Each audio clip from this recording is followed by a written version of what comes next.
Goeiedag liefdes, dis goed om weer saam met u te wees. Ons is by Titus, die eerste hoofstuk, en ek gaan vir die weer net vanaf die 5de vers lees, dat ons net die verband kry. Om hierdie rede ek jou in Kreta agtergelaat, dat jy nog verder kan regmaak wat oorgebly het, en van stad tot stad ouderlinge sou aanstel, soos ek jou beveel het. As iemand onberispelik is, die man van een vrou, gelowige kinders het wat nie beskuldig word van losbandigheid of tugteloosheid nie. Want 'n opsiener moet as rentmeester van God onberispelik wees. Apostel Paulus het vir Titus gesê om ouderlinge aan te stel, dan het hy sekere kwalifikasies gegee. En hierdie 7de vers begin met die woord want, wat natuurlik aansluit by die 6de vers wat sê, hy moet onberispelik wees, hy moet die man van een vrou wees, hy moet gelowige kinders hê wat nie beskuldig word van tugteloosheid of van bandeloosheid nie. Nou hierdie is baie belangrik, geliefdes, ons het laas met mekaar daaroor gepraat. Dit is die tweede keer wat hy nou hierdie woord gebruik, onberispelik. En wanneer hy hierdie onberispelik gebruik, dan is dit weer eens 'n terugwysing, onberispelik in sy huwelik, onberispelik in sy vertroue met sy vrou en in sy omgang met sy vrou, en hy moet ook iemand wees wat sy huis kan beheer en dissipline in sy huis kan toepas. Nie kinders sê wat wegbreek en die bediening skade doen deur die wyse wat hulle lewe nie.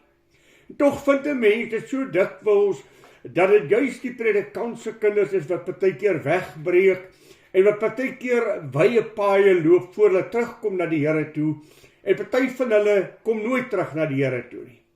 Wanneer hy praat van 'n ouderling, dan moet dit iemand wees wat die respek van 'n gemeente het, die respek van 'n gemeente verdien. Geliefdes, respek kan jy nie eis nie, jy verdien dit deur die wyse wat jy lewe. Daarom wil ek dit vir u stel, dat die leraar of die ouderling moet 'n mens wees wat nie skyn is nie. En baie keer is dit juist by die ouderling en ook by die leraar waar, dat die kinders iets anderster by die huis beleef as wat hulle pa by die kerk sien. En dit mag nooit wees nie. As ons 'n skyn voor ons kinders beleef, of voor hulle leef, dan bring dit 'n weersin by die kinders, in hierdie godsdienst wat hulle enerzijds hoor, maar wat hulle anderzijds nie sien nie. Dan gebruik hy die woord. Ouderling, jy is 'n rentmeester van God. Wat beteken hierdie woord rentmeester? Dit beteken dat ek 'n verantwoordelikheid het, die roeping van God het wat die Here na my gegee, die Here het my uitgeroep, om leier of voorganger in sy gemeente te wees, maar dit het 'n geweldige verantwoordelikheid. Want uiteindelik gaan die leraar voor God moet verantwoording doen, uiteindelik gaan die leraar vir God verantwoording moet doen wat sy bediening aanbetref. Hoe getrou was jy in die werk van die Here?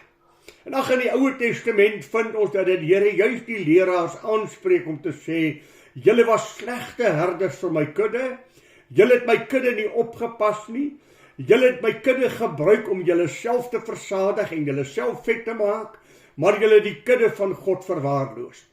En dan sê die Here, ek sal julle verwyder en ek sal self kudde oor my volk wees en ek sal vir hulle sorg. Daar is verskeie gedeeltes in die Bybel wat oor hierdie aspek praat, dat ons 'n verantwoordelikheid het. Dink aan 1 Korintiërs die 3de hoofstuk daarvan die 9de tot die 18de vers.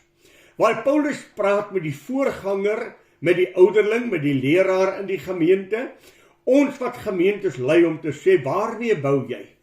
Bou jy met hout, hooi en stoppels, of bou jy met goud, silwer en kosbare stene? Elkeen se werk gaan deur God op die proef gestel word, en die Here gaan vir elkeen gee dit wat hy in sy bediening geïmplementeer het. Die vuur van God gaan in jou bedieningsveld vrygelaat word om te sê, dit wat met hout, hooi en stoppels gebou was, sal verbrand. Maar dit wat met goud, silwer en kosbare stene gebou is, sal net suiwerder en mooier na vore kom. Daarom die ongelooflike verantwoordelikheid van die leraar om 'n voorbeeld te wees vir die kudde van die Here, en die kudde van die Here se respek te verdien in die wyse wat jy lewe. Daarom weer die woord onberispelik. Want ek moet vir die gemeente 'n voorbeeld wees, en God gaan van my eis om te sê, hoe het jy hierdie gemeente van my hanteer, en hoe het jy my gemeente voortgegaan? Ja, ons lees daar in Hebreërs self, die getrouheid teenoor die leraar, of teenoor die gemeente, waaroor die leraar op die proef gestel sal word. Luister saam met my wat sê Hebreërs vir ons. Daar by Hebreërs die 13de hoofstuk vers 17 sê aan die gemeente, wees gehoorsaam aan julle voorgangers en onderdanig, want hulle waak vir julle siele as diegene wat rekenskap moet gee, sodat hulle dit met blydskap kan doen en nie alsigtend nie, want dit is vir julle nie nuttig nie. Hier lees ons weer die woord. Hulle gaan rekenskap gee aangaande hoe hulle met God se kudde omgegaan het, maar dan daag hy ook die kudde uit om te sê, help julle leraar, wees onderdanig en volg sy leiding, sodat hy julle met blymoedigheid kan dien en nie alsigtend nie. Maar die geweldige ding is, God wat alles weet, God wat die diepste van my wese ken, gaan die leraar ontleed en ons gaan van 'n woording doen. Jy is 'n rentmeester van God, hy wat alles weet, gaan jou toets aangaande jou bediening vir die gemeente. Was jy laks? Was jy lui? Het jy 'n liefde vir jou gemeente gehad? Het jy uitgereik om jou gemeente te bedien? Was jy 'n dienaar in die gemeente? Of was jy iemand wat daarop aanspraak gemaak het om bedien te word? Onthou, die leraar is 'n geroepene van die Here. En ek wil dit vir die gemeente sê, die leraar is 'n geroepene van die Here, eer hom net vir die roeping van God. Nie vir hom as mens nie, maar vir die roeping van God op sy lewe. En dan moet hy die respek van die gemeente verdien, deur die wyse waarop hy voor hulle lewe.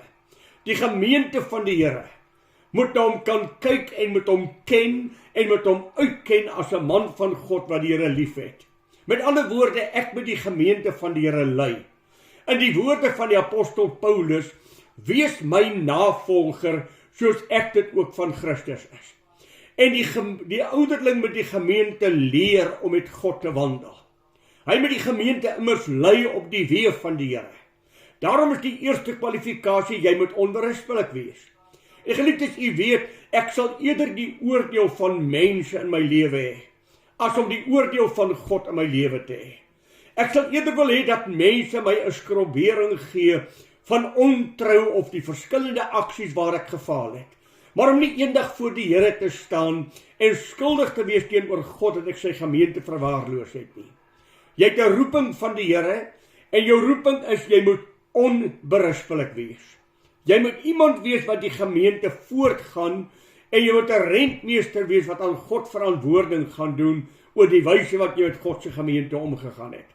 As die gemeente nie die werk van God in jou lewe aanskou nie, sal hulle moeilik die woord glo wat jy preek.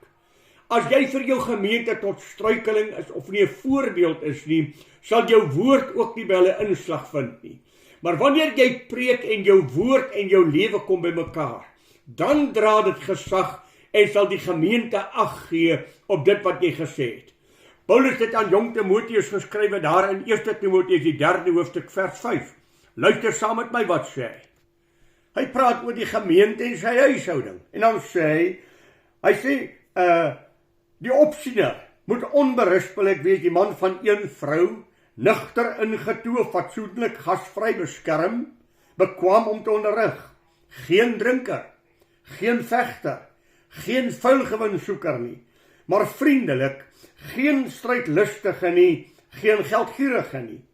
Een wat sy eie huis goed regeer en sy kinders met alle waardigheid en onderdanigheid hou. Maar as iemand nie weet om sy eie huis te regeer nie, hoe sal hy die gemeente van God versorg? Met ander woorde, hier kry ons weer die uitdaging. Jy moet vir die gemeente van die Here en ook vir jou eie huishouding moet jy 'n voorbeeld wees dat hulle jou kan navolg. Jou kinders moet God in jou dade, in jou woorde, met jou kinders God beleef. Met ander woorde, hulle moet na jou kyk om te sê, toon ons die weg. So wat ek reeds vir u gesê het as Paulus sê, wees my navolger, soos ek dit ook van Christus is. Ek dink onwillekeurig in Filippense die 3de hoofstuk, daar waar Paulus die volgende woorde vir ons sê. Hy sê, wees ook my navolger, broeders, en let op die wandel, sodat julle ons, wat julle ons as voorbeeld het. Ekskuus geliefde. Let op die wandel, soos julle ons as voorbeeld het. En dit behoort die leraar vir sy gemeente te sê. Ag geliefde, onthou, ons is nie fouteloos nie. Daar is geen mens wat nie foute maak nie. Maar ek moet erkentlik wees oor my foute. Ek moet erkentlik wees as ek foute gemaak het. Wanneer jy praat van onberispelik, dan sê jy moet eerlik wees, jy moet opreg wees, jy moet 'n voorbeeld wees, daar moet geen skuin in jou lewe wees waarvan jy beskuldig kan word nie. En jou ja is jou ja en jou nee is jou nee. Ek moet lewe wat ek verkondig en ek moet lewe wat ek bely. Ek maak foute. En die leraar moet ook daaroor waak dat hy nooit probeer voorgee asof hy nie foute maak nie, asof hy hierdie volmaakte mens is nie. Nee, geliefde, ons maak foute. En wanneer ek 'n fout gemaak het, moet ek ook erkentlik wees om te erken dat ek foute gemaak het. Om te sê, jammer, ek het 'n fout gemaak en nie my foute probeer toesmeer en my foute probeer verdoesel met allerlei argumente wat ek aanvoer nie. Daarom moet my kinders ook weet. Heel dikwels moes ek vir my kinders sê, jammer seun, pa het 'n fout gemaak. Jammer my dogter, papa het 'n fout gemaak. Ek het verkeerd opgetree. Ek was kwaai onnodig. Ek het miskien verkeerde dinge vir julle gesê. Ek het julle miskien onnodig getugtig en aangespreek omdat ek nie die foute gehad het nie. En jy moet erkentlik wees sodat jy ook jou kinders leer, 'n mens maak foute. Ag, so dikwels het my ou dogter, as wat na pa se hart is, het so dikwels probeer argumenteer oor goed. En dat ek net vir haar gesê, ou Jaantjie, moenie argumenteer nie, sê net ek is jammer. Want nou probeer jy jou foute reg praat, en dan bring jy ongelukkigheid. Sê net ek is jammer. En jy met jou kinders van kleins af leer om erkentlik te wees en te sê ek is jammer. Dit verlaag jou nie in die oë van jou kinders nie. Want hulle weet jy het 'n fout gemaak. Jy het net 'n trots om dit te erken.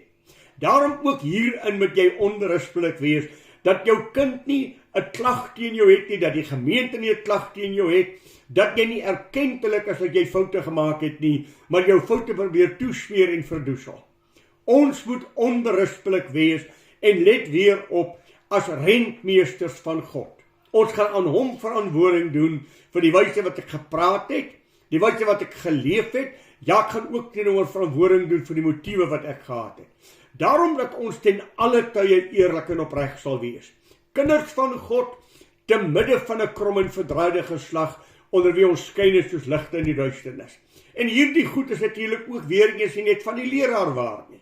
Ook jy as 'n ouer, jy as 'n Christen, moet onberispelik wees en ander mense nie tot struikeling veroorsaak nie. Daarom moet jy pas op hoe jy lewe, dat mense na jou lewe kan kyk en daaruit God kan leer ken, deur jou dade en jou woorde.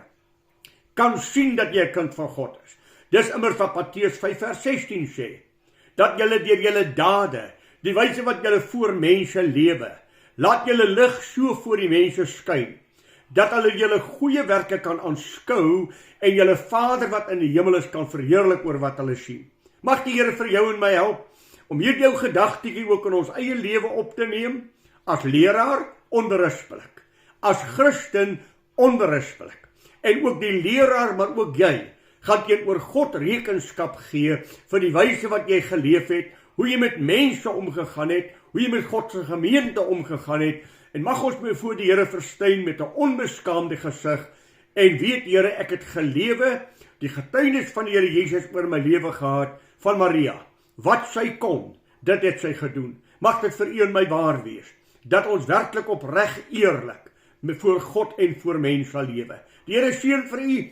Praat volgende keer met mekaar oor 'n verdere eienskap van hierdie opsiener, die ouderling wat God in sy diens geroep het.